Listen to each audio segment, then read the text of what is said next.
We are now live. Great, thank you. All right, hello and good evening, and welcome to our Ukiah High School public meeting about the all-weather sports field we're looking to install at Ukiah High School. This is a public meeting, and we are very anxious to get public comments. So we'll put up a slide in a second of how you can join us, but you can go to uusd.net and you can find the link for this meeting tonight, and you can follow the directions from there, but we'll provide more instruction in just a second. Briefly, I'd like to introduce our panel for tonight.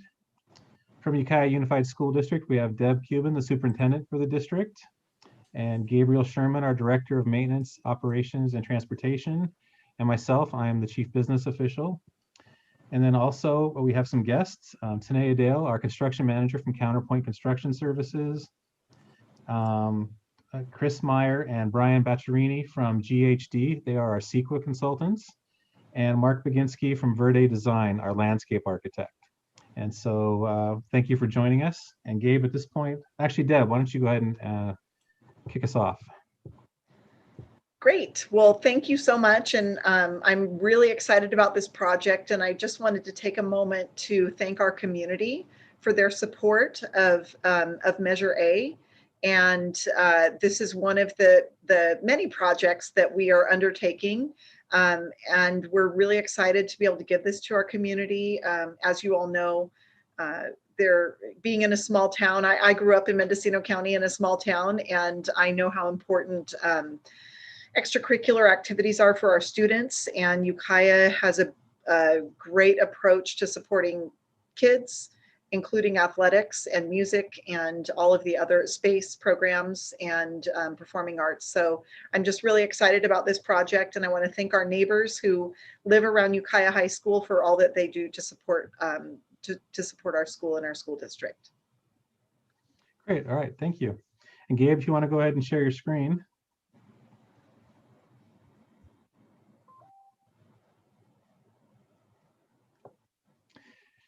So if you would like to join us again, go to our website, uusd.net.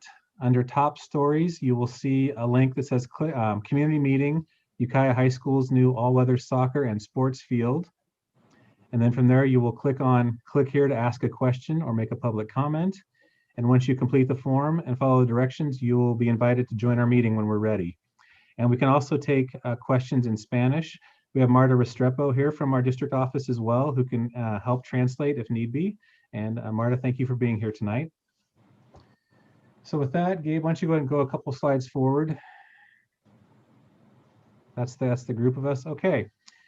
So a little bit of a background. Over the last decade plus, there have been several different facilities committees that have met throughout the district, looking at what are the future needs for the district, besides the things like HVAC systems, roofing, paint, and things like that. And one of the things that kept coming up was an all-weather sports field for the high school. For the PE department, a lot of times our fields are just too wet to get on in the winter and even early spring. They needed another space besides the gymnasiums to get kids outdoors and get them off of wet grass and off of blacktop. And the pandemic has even exacerbated that need even more. So it's kind of fortuitous timing. I wish we could have been here about a year ago in some ways, but it's also a huge need for the girls and boys soccer programs at Ukiah High School. Soccer used to be a fall sport in this part of California. And a few years ago, the California Interscholastic Federation moved soccer to be a winter sport throughout the state. Well, that makes a lot of sense if you're in Southern California. It's great to play soccer in the winter. Up here on grass, it's not quite as much fun. And we are the only school in our league that does not have a synthetic field for soccer. And so it's definitely important for that program. And then for the other sports teams too, sometimes our grass fields are just too wet. For a football team to be able to get on a synthetic field and do their final walkthrough before a game at a school with a synthetic field is a really important and really nice piece to be able to offer.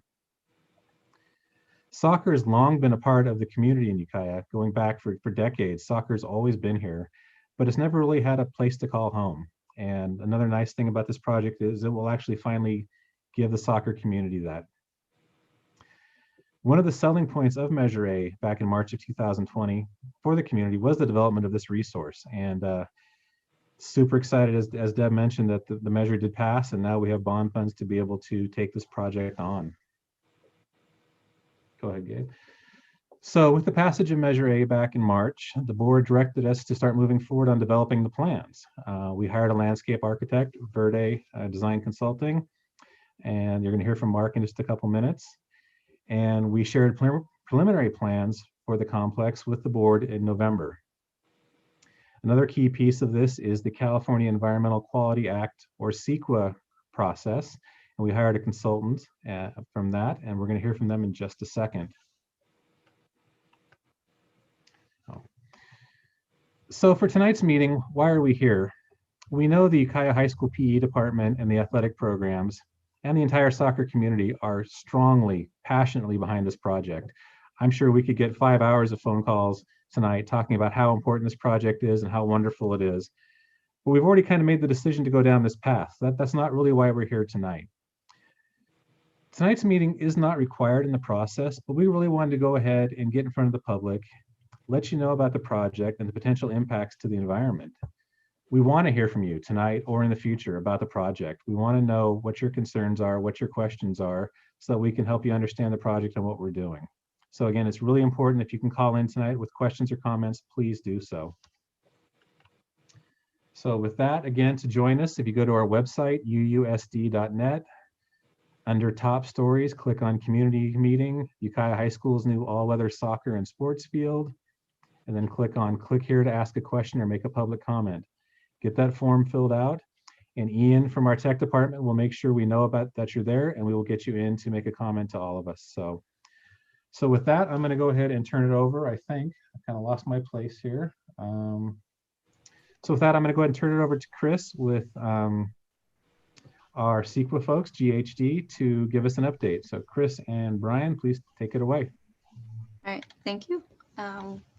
Good evening, and my name is Chris Meyer. I'm going to provide an overview of the California Environmental Quality Act as it pertains to the project. California Environmental Quality Act is a lot of times abbreviated just to CEQA.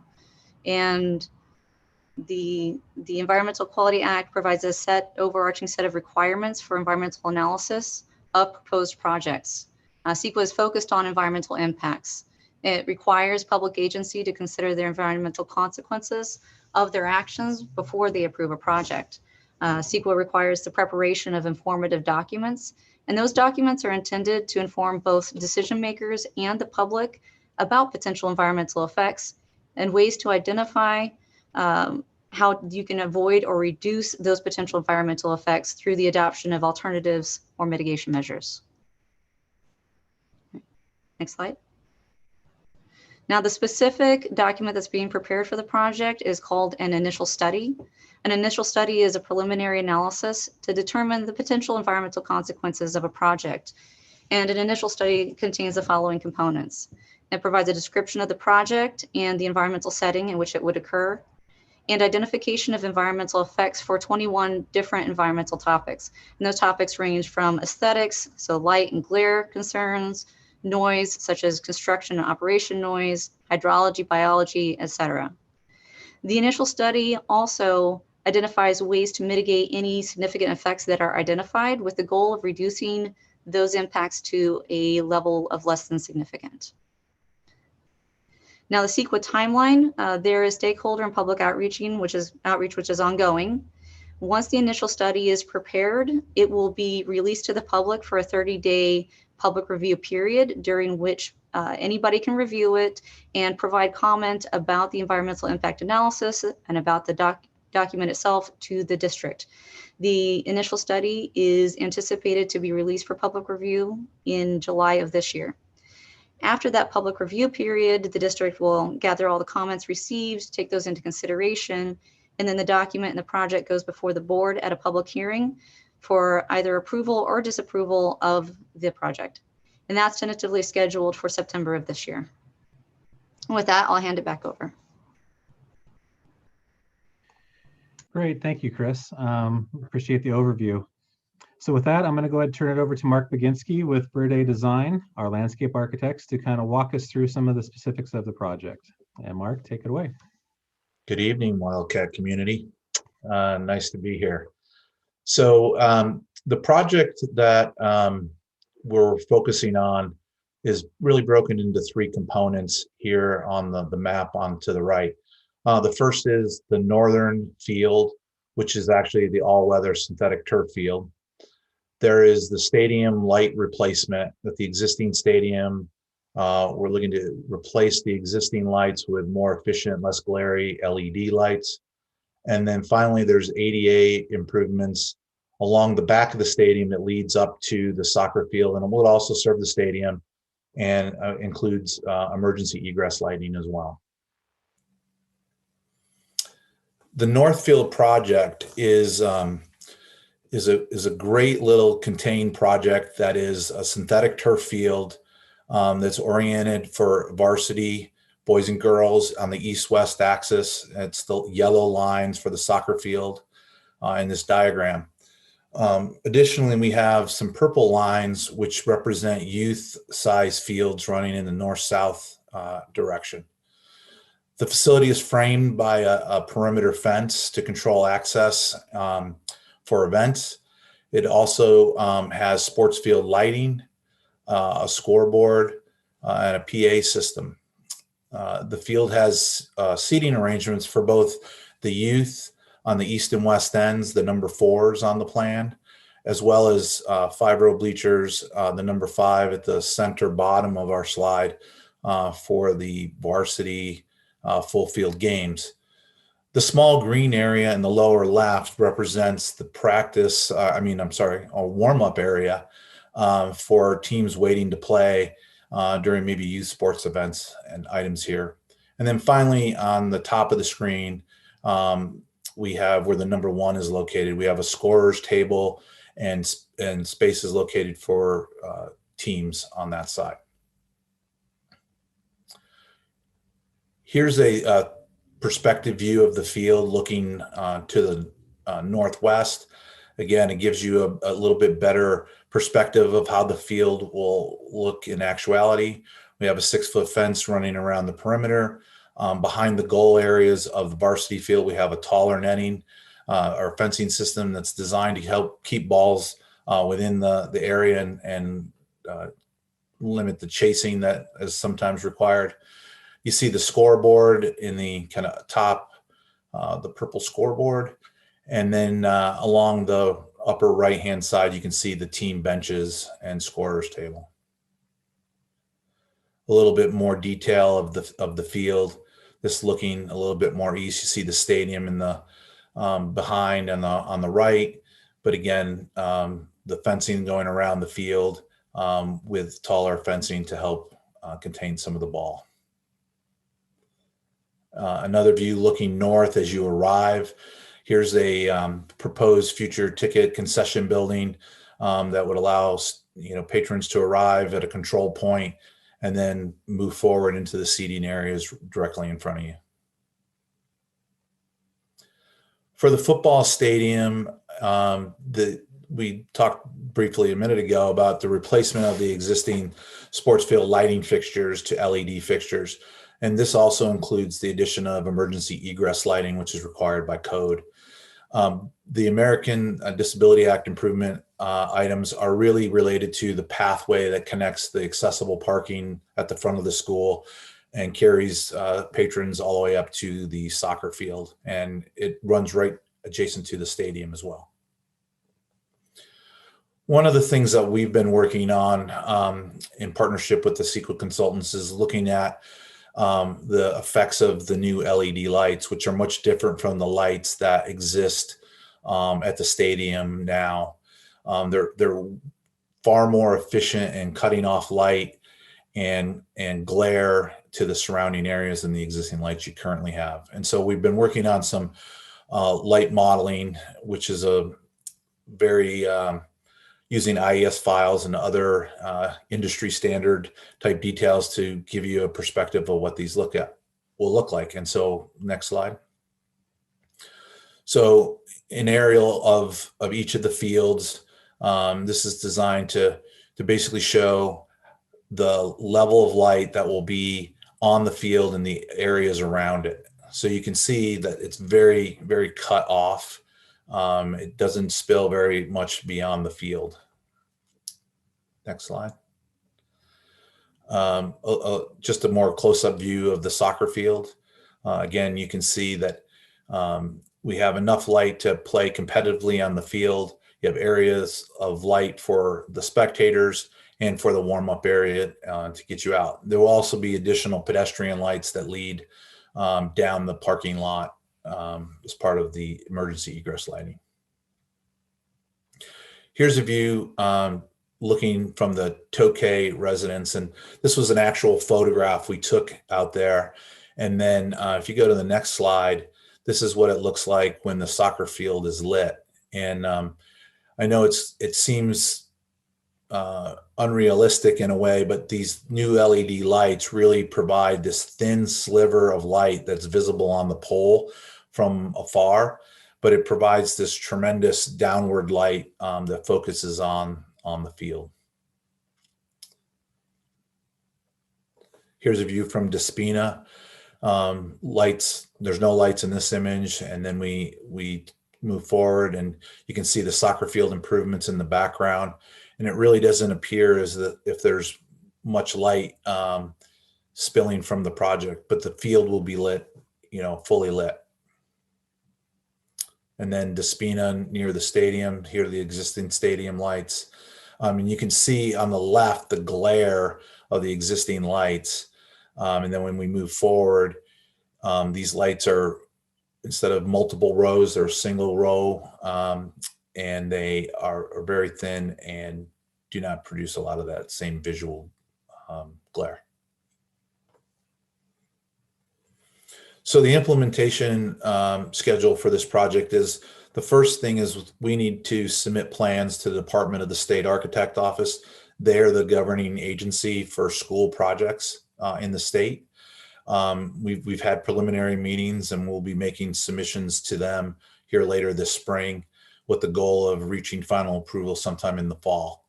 The implementation schedule that's been established with the district is to begin construction in the spring and to be completed in the fall of 2022.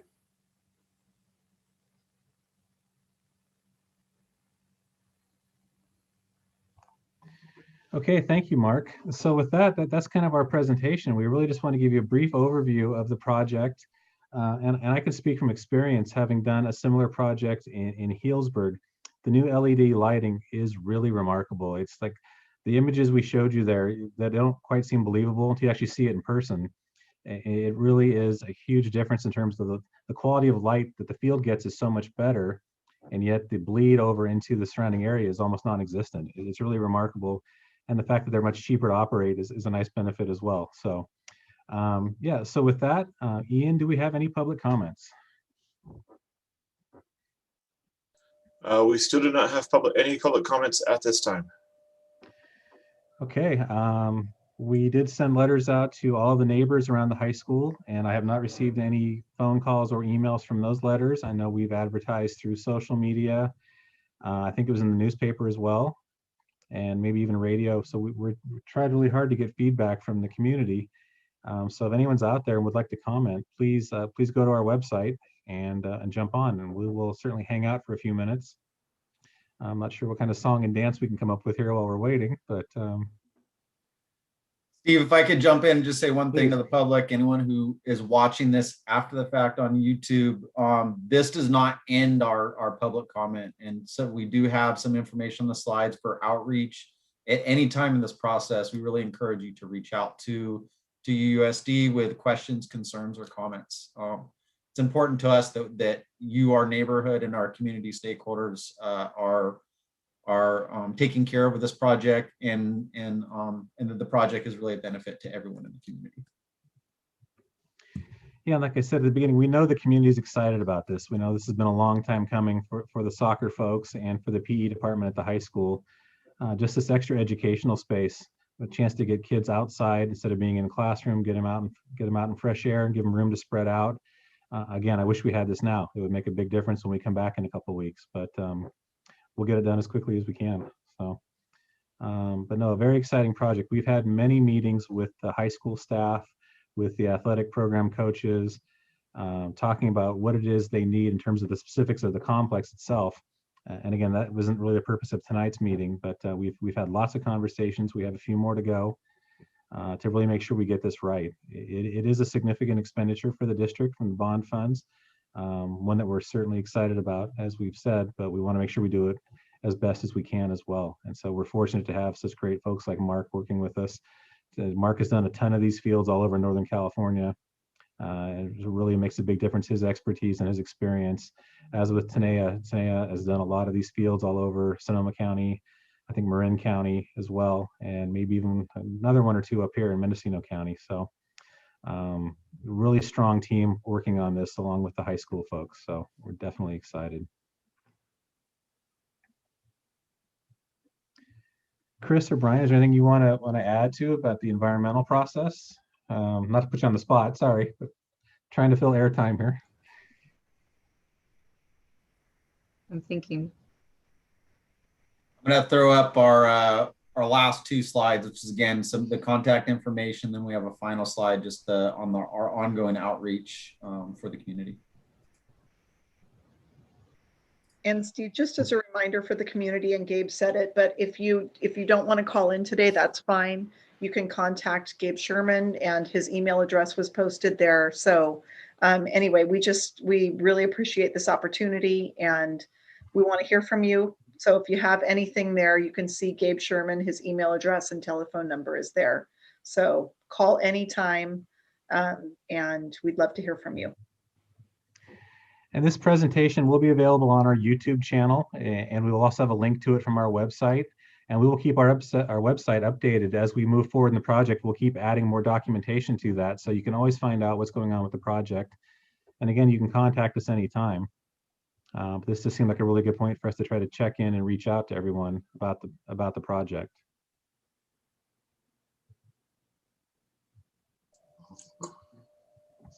Awesome. We do have a public comment request. However, they have not called into the Zoom call as of yet. Okay. We'll certainly hang out for a second. That's exciting.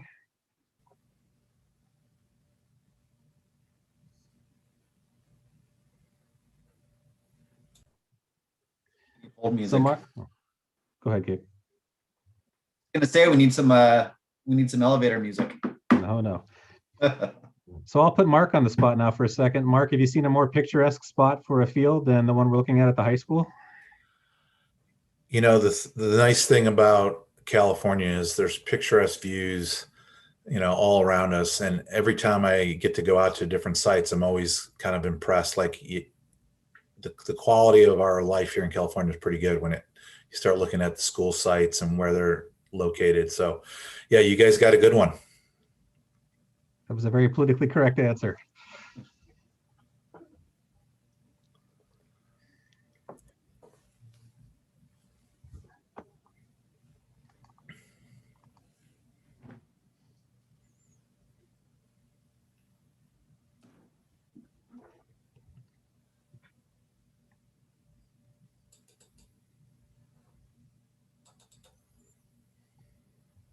So again, our goal is to break ground in the spring of 22, which seems like a long way off until you look at a calendar and realize it really isn't, and have this ready hopefully by the time the kids come back in the fall of 22, or certainly in time for soccer season, which will start in November, assuming we're back to kind of a normal life and normal sports schedules and all those good things that we're missing so much right now. We would have it in place for the 22-23 season.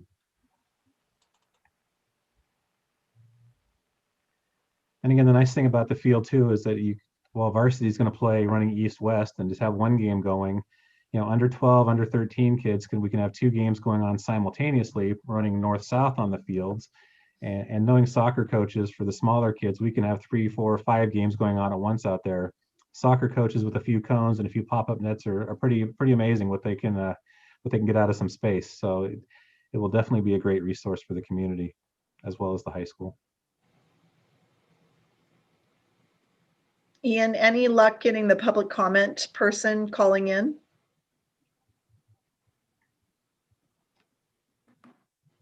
Steve, do we want to make sure the person knows what number to call in? And I actually don't know that. That's a great question. Ian, do you have that information? I just contacted the public. Sorry, I was on the phone with the person who left the public comment, and I was trying to contact her to make sure she had the phone number. She didn't want to call in, but she did want to say that she was really appreciative of all the work we've done. She was a little disappointed in the timeline, but said she felt that she understood that because of all the hurdles we had to jump through, that it would be okay. So I apologize. I did not catch what the first part of that was.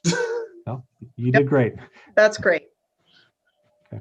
Yeah, I think that answered it. And to the caller, we all share your pain. Building facilities in schools in California is painful and it takes a long time. But it also gives us time to get it right and do things like this, which is make sure that everyone involved, we build it to the best of our abilities to satisfy everyone involved. And really, that's a little bit of a blessing in disguise. So any other public callers out there, please make sure you follow through that contact information. If you have any questions, it will go to me, but it will get distributed to our entire team, and we'll make sure we respond to you as fast as we can. Yeah, and my phone number and email were in the letter we sent out to like 150-ish neighbors around the high school. So again, feel free to reach out to me as well, and we will all work to get back to you as quickly as we can.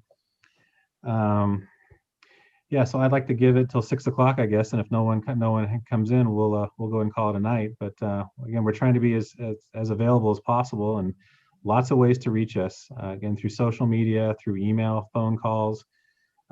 Unfortunately, it's not quite the time to come by the district office and just drop by. We're still not quite out of the pandemic yet, but hopefully that day is coming soon. Yeah, and obviously we have some more work to do to finish up the design. We get ready for those July and September milestones. So there will be other opportunities for the public to give us feedback as well. And again, if you like say, if you're not comfortable calling into the meeting tonight, certainly just follow through one of the other channels, and we'll be happy to take your comments and your questions and get back to you. So.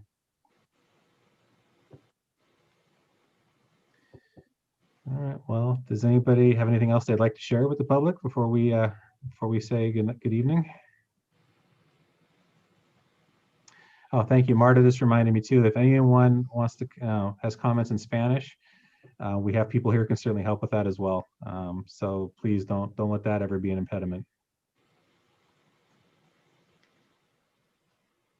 Steve, would you like to have Marta announce that in Spanish? Sure, that would be great.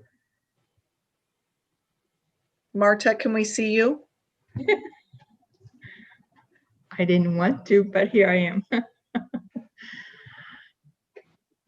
Muy buenas tardes. Esta es una reunión con información sobre la cancha de fútbol que vamos a construir o a mejorar en la escuela secundaria. Si tienen preguntas en español, estoy dispuesta, muy disponible para poder ayudarles. Y hay varias personas también, otras personas en el distrito que les pueden ayudar en español. De modo que si ven este video y tienen preguntas, asegúrense de llamar y nosotros todos les podemos ayudar. Great, thank you so much. Okay, with that, I think we will go ahead and sign off for the evening. But again, there's lots of ways to reach out to us. Please do not hesitate. We want to hear from you. We want to hear your questions. We want to hear your concerns. We've got lots of folks who've had lots of experience doing these things, and we can find lots of different creative solutions if there are any concerns. So again, with that, I'd like to thank all of our panelists for being here with us tonight. I'd like to thank Marta and Ian for making this all work for us. And we hope to see you again soon. All right. Thank you, everyone. Good night.